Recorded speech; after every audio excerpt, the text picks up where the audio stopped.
Assalamualaikum warahmatullahi wabarakatuh. Alhamdulillahi nahmaduhu wa nasta'inuhu wa nastaghfiruhu wa na'udzu billahi min syururi anfusina wa min sayyiati a'malina. May yahdihillahu fala mudhillalah wa may yudlilhu fala hadiyalah.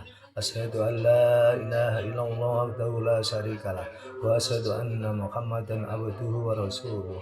Allahumma shalli ala sayyidina Muhammad wa ala ali sayyidina Muhammad. Rabbi shrah li sadri wa yassir li amri wahlul 'uqdatam min lisani yafqahu qawli, amma ba'd. Saudara-saudariku yang dimuliakan Allah Subhanahu wa taala, kali ini kami akan bikin tema tentang iman. Jadi kita sebagai umat Islam harus mengetahui bahwasanya dalam Islam itu kita mengenal yang namanya rukun iman yang 6, dan semua rukun iman yang ke-6 ini harus kita yakini, kita percaya bahwasanya itu semua harus kita mengerti. Jadi iman itu adalah artinya percaya. Ketika seseorang sebagai hamba Allah, maka harus mempunyai keimanan yang kuat untuk menuju kepada Allah Subhanahu wa taala. Dan keimanan itu sangat sulit kita tanamkan kepada kita, karena keimanan itu membutuhkan keyakinan yang kuat pada diri kita. Kalau kita tidak mau mencari keimanan, maka kita pun akan sulit untuk menerima iman itu. Oleh karena itu, di awal-awal perkembangan Islam, ketika Rasulullah Muhammad SAW diutus oleh Allah Subhanahu wa taala sebagai rasul, sebagai nabi, maka ketika mencari orang-orang yang diajak untuk bergabung dalam Islam, masuk ke dalam Islam, maka yang pertama dia tanamkan adalah keimanan kepada saudara-saudara muslim yang baru masuk, karena keimanan ini sangat dibutuhkan oleh orang-orang yang baru masuk Islam, karena dengan keimanan yang kuat maka yang pertama kali adalah tidak akan lari dari Islam.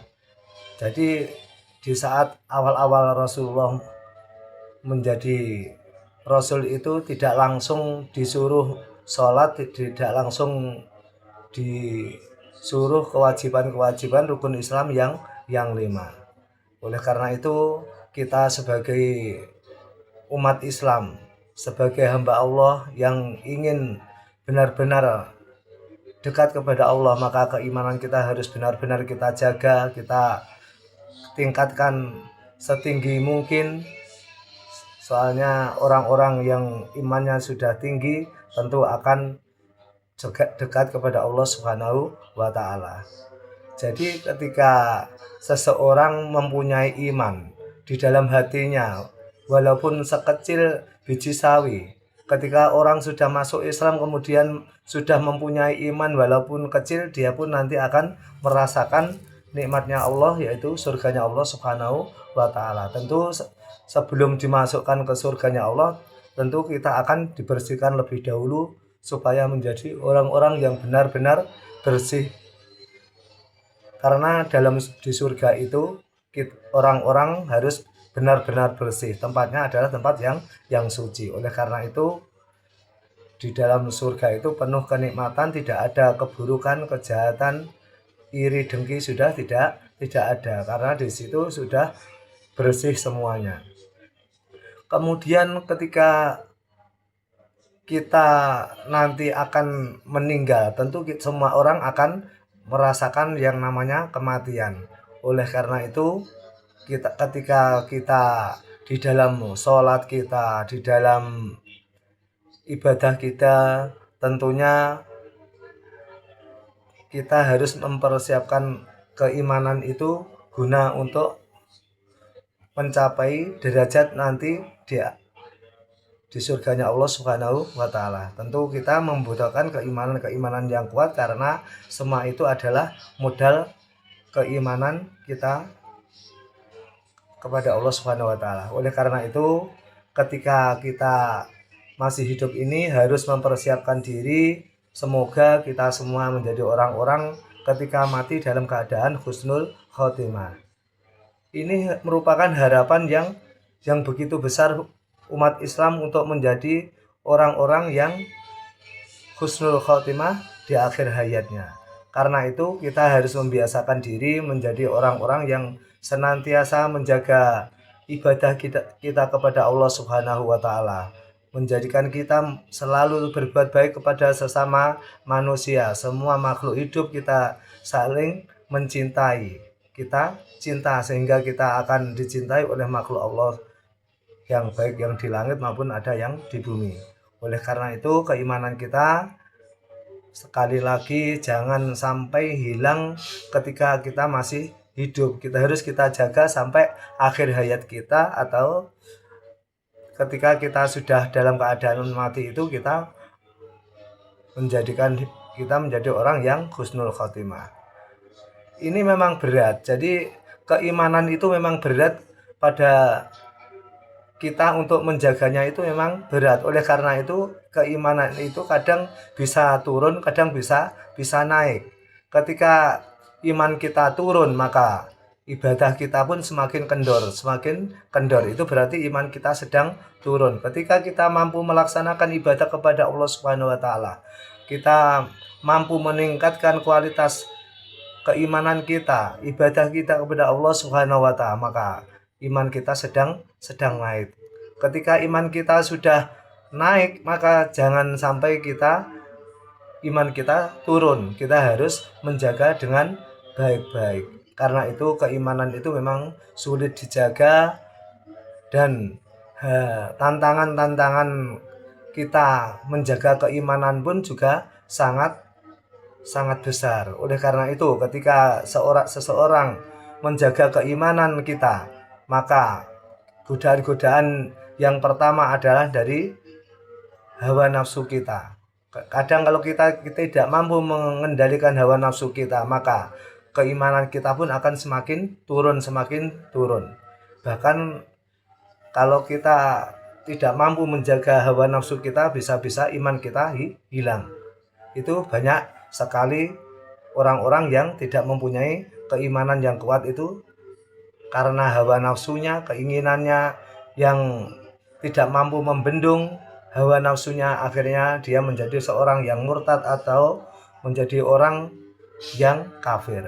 Naudzubillah min dzalik. Ya, mudah-mudahan kita dijaga oleh Allah Subhanahu wa taala dari perkara-perkara yang menyebabkan kita menjadi orang-orang yang murtad. Yang kedua adalah kita senantiasa digoda oleh setan. Tentunya kita ketika sudah menjadi orang yang mempunyai keimanan yang kuat, godaan pun juga akan semakin kuat.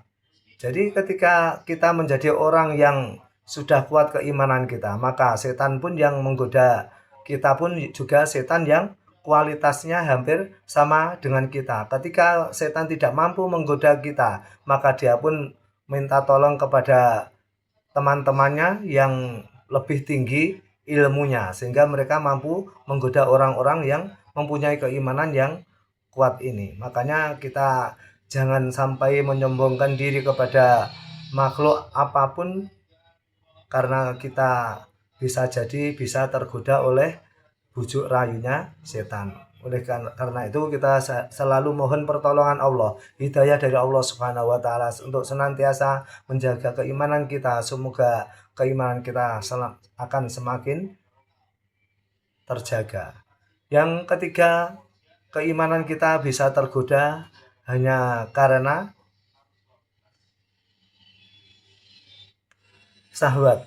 Jadi syahwat itu keinginan yang mengajak kepada keburukan kepada kita. Oleh karena itu ketika kita mendapatkan dalam hati kita keinginan yang buruk, maka kita harus senantiasa mengingat kepada Allah Subhanahu wa taala. Dengan demikian kita akan selamat dari keinginan-keinginan yang buruk, yang semua itu adalah juga karena pengaruh juga dari setan dan hawa nafsu kita. Oleh karena itu kita harus senantiasa menjaga keimanan kita dengan ibadah-ibadah yang lebih kuat lagi, lebih baik lagi, sehingga keimanan kita tidak akan runtuh atau semakin turun. Yang keempat, keimanan kita itu terkadang tergoda oleh dunia, oleh dunyo, bahasa Jawanya dunyo. Jadi dunia ini bahkan lebih juga banyak sekali mempengaruhi kita sebagai umat Islam untuk menurunkan kadar keimanan kita, karena dunia itu memang kelihatan. Padahal keimanan yang harus kita jaga itu sesuatu yang tidak kelihatan, yang mana rata-rata tidak kelihatan. Oleh karena itu dunia ini kadang menyilaukan rata-rata kepada umat manusia. Bahkan kalau orang disuruh memilih antara dunia dengan akhirat, maka mereka pun lebih cenderung memilih dunia karena memang kelihatan. Kalau kita melihat, mungkin kita melihat tetangga kita, kanan kiri kita, sahabat-sahabat kita, mereka mempunyai mobil mewah misalnya, atau mempunyai rumah yang mewah, tentu kita akan menjadi orang yang iri. Itu sudah menjadi rata-rata sebagai manusia. Jadi seorang manusia itu ketika melihat urusan dunia itu lebih cenderung, lebih yakin, lebih senang daripada urusan akhirat. Karena itu rata-rata manusia itu untuk mengerjakan ibadah kepada Allah itu malas-malasan. Karena malas-malasan inilah akhirnya keimanan kita menjadi semakin turun. Kadang kita silau dengan dunia. Ketika kita misalnya mempunyai sawah yang luas, kita cenderung mengurusi sawah, akhirnya kita lalai dalam mengerjakan ibadah sholat kita atau puasa kita, sehingga karena bujuk rayu setan, nafsu kita sudah mengikuti juga, akhirnya dunia ini menjerumuskan kita kepada urusan yang duniawi saja, akhirnya melupakan urusan akhirat. Padahal ketika kita hidup di dunia ini harusnya menanam suatu kebaikan-kebaikan, beribadah kepada Allah Subhanahu wa taala, supaya kita nanti dijadikan hamba-hamba Allah, penghuni surganya Allah Subhanahu wa taala. Ini kadar orang-orang yang syariat. Oleh karena itu ketika dalam urusan dunia, kita itu harus menaruh di tangan, jangan sampai menaruh di dalam hati, yang menyebabkan kita terjerumus kepada turun keimanan kita kepada Allah Subhanahu wa taala atau kepada yang lainnya. Itu urusan dunia.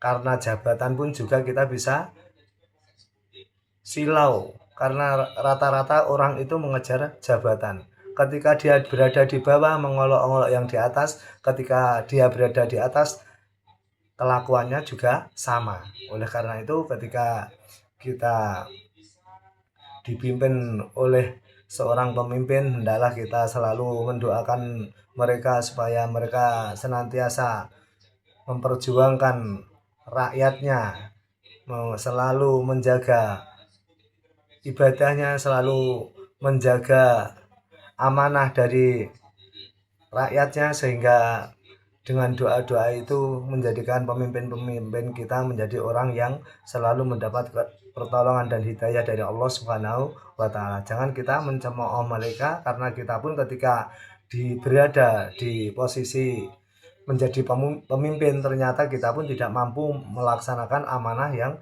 diberikan oleh rakyat.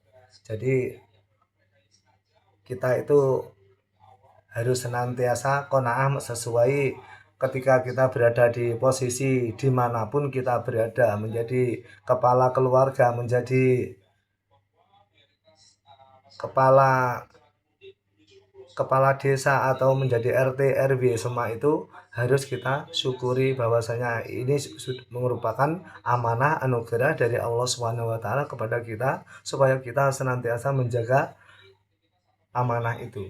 Itu tentang dunia itu, itu. Jadi urusan dunia itu sangat banyak sekali. Jadi urusan dunia itu bisa saja tahta, wanita, harta. Harta, tahta, wanita. Itu dunia. Semua itu bisa menjerumuskan kita kepada keimanan kita untuk semakin turun. Sama ketika kita jabatan sudah diberi, kita tidak mampu menjalankan amanah, ketika kita dihadapkan oleh seorang wanita yang cantik atau lelaki yang tampan, kita pun akan bisa tergoda keimanan kita. Ini terjadi banyak sekali, seorang laki-laki atau wanita karena tergiur dengan kecantikannya atau ketampanannya, dia merelakan agamanya untuk menjadi seorang murtad hanya karena mengejar hawa nafsunya untuk memiliki yang namanya wanita cantik atau lelaki yang tampan. Mereka menganggap semua itu adalah sesuatu yang istimewa karena di dunia. Oleh karena itu kita harus senantiasa berhati-hati dengan urusan dunia ini. Yang selanjutnya kita membahas tentang keimanan kita kepada hal-hal yang gaib. Tentu kita mengetahui bahwasanya kita itu diberi anugerah oleh Allah Subhanahu wa taala berupa kenikmatan yang besar yang diberikan Allah Subhanahu wa taala dengan diciptakannya kita dengan kesempurnaan tubuh kita, diberi keindahan tubuh kita. Kita itu harus senantiasa bersyukur kepada Allah Subhanahu wa taala. Kemudian kita itu dengan diberi kenikmatan anugerah yang sangat besar itu, hendaknya kita senantiasa bersyukur kepada Allah Subhanahu wa taala, meningkatkan kualitas keimanan kita kepada Allah Subhanahu wa taala sehingga kita menjadi orang-orang yang senantiasa bersyukur. Karena itu kita harus meyakini bahwasanya Allah itu tidak kelihatan, tetapi Allah sangat melihat kita. Allah itu sangat dekat kepada kita. Ya, kita harus yakin semua itu. Kemudian kita harus yakin bahwasanya malaikat-malaikat Allah itu adalah makhluk Allah yang harus kita yakini, yang mana mereka pun juga diberi tugas amanah oleh Allah Subhanahu wa taala untuk senantiasa menjalankan tugasnya dengan baik. Dan malaikat pun juga tidak kelihatan, tetapi kita harus meyakini bahwasanya malaikat-malaikat itu, terutama yang 10 malaikat itu, kita harus tahu bahwasanya mereka itu adalah hamba-hamba Allah. Yang ketiga adalah keimanan kita tentang kitab-kitab Allah. Jadi kita harus tahu bahwasanya Allah pun juga menurunkan kitab-kitab yang harus kita yakini, yang mana dari mulai kitab Zabur yang diturunkan kepada Nabi Daud alaihissalam, kemudian Nabi Musa dengan kitabnya Taurat, kemudian Nabi Isa dengan kitabnya Injil, kemudian juga Rasulullah Muhammad SAW dengan kitabnya Al-Quranul Karim, yang merupakan Al-Quran yang merupakan harus akan dijaga oleh Allah Subhanahu wa taala sampai akhir di hari yang akhir atau hari kiamat. Oleh karena itu rukun yang selanjutnya adalah meyakini bahwasanya Rasul Allah itu harus kita yakini. Minimal ketika kita disebutkan misalnya Nabi Ibrahim, yakin bahwasanya itu adalah Nabi Rasul Allah, itu sudah cukup. Tetapi ketika kita tidak mengetahui jumlah Rasul khususnya yang 25 itu, maka kita berarti kita belum yakin dengan keberadaan Rasul itu. Oleh karena itu kita harus yakin bahwasanya mereka para Rasul itu adalah utusan Allah yang harus menyampaikan risalahnya kepada umat-umatnya. Yang kelima adalah hari kiamat. Kita harus yakin bahwasanya kematian itu pasti akan terjadi, dan kematian itu adalah kiamat yang kecil, kiamat sugro. Oleh karena itu kita pasti akan mengalami suatu kematian. Kullu nafsin dha'iqatul maut. Jadi ketika kita hidup di dunia, mungkin usia kita paling berapa? Maksimal mungkin orang 100 tahun itu sudah sangat sulit umur segitu. Kalau Rasulullah 63 tahun, maka biasanya umat-umatnya pun di bawahnya 63 tahun. Itu sebagai patokan saja. Tetapi yang jelas ketika kita diberi umur yang sedikit tetapi umur itu barokah, itu jauh lebih baik daripada kita diberi umur yang panjang tetapi tidak barokah umur yang panjang. Apalagi kalau kita diberi umur yang panjang kemudian kita juga memanfaatkan umur untuk beribadah kepada Allah Subhanahu wa ta'ala dan berbuat baik kepada sesama manusia. Kemudian yang keenam adalah takdir Allah. Jadi takdir itu ada yang baik, ada yang buruk. Ketika kita hidup di dunia, jangan mempunyai anggapan ketika kita menjadi orang yang miskin, kita sudah menvonis bahwa kita adalah ditakdir sebagai orang miskin. Tetapi kita harus tetap berusaha, karena dalam takdir itu ada takdir yang sudah dinas oleh Allah Subhanahu wa ta'ala bahwa dia itu ditakdir keadaannya seperti itu. Tetapi takdir itu juga ada yang bisa kita rubah dengan kita berdoa kepada Allah Subhanahu wa ta'ala. Mungkin yang jelas kita harus berusaha ketika hidup di dunia ini, bahwasanya takdir Allah itu tidak tahu kita itu. Tetapi kita harus berusaha untuk senantiasa berusaha sebaik mungkin. Jadi tidak boleh kita langsung menyerah, tidak boleh langsung kita berputus asa. Itu adalah berputus asa adalah orang-orang yang kafir. Sedangkan kita sebagai umat Islam tidak boleh berputus asa. Kemudian kita juga harus meyakini bahwasanya dalam ciptaan Allah ketika kita masih di dunia, kemudian kita akan menemui namanya kematian. Jadi tadi yang kematian yang sebenarnya adalah hari kiamat. Setelah hari kiamat tentu kita akan menjumpai namanya pahala kita di dunia, baik buruk kita ketika di dunia.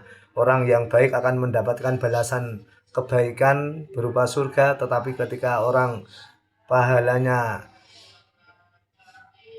jelek, orang mempunyai kelakuan yang jelek ketika di dunia, maka akan mendapatkan pahala di neraka. Dan semua itu kita tentunya ya orang yang masih hidup membutuhkan keyakinan bahwasanya ada pahala, ada neraka, ada surga, ada mizan, timbangan amal baik buruk, ada pertanyaan di alam kubur, ada siksa kubur, ada yang namanya Shiratal Mustaqim. Kemudian masih banyak lagi hal-hal yang gaib yang perlu kita ketahui. Oleh karena itu keyakinan itu harus benar-benar kita tanamkan pada diri kita, sehingga kita itu jangan sampai merugi ketika hidup di dunia karena memang sesuatu yang tidak kelihatan itu memang sulit untuk kita yakini. Bahkan ketika Nabi Ibrahim mencari Tuhannya saja masih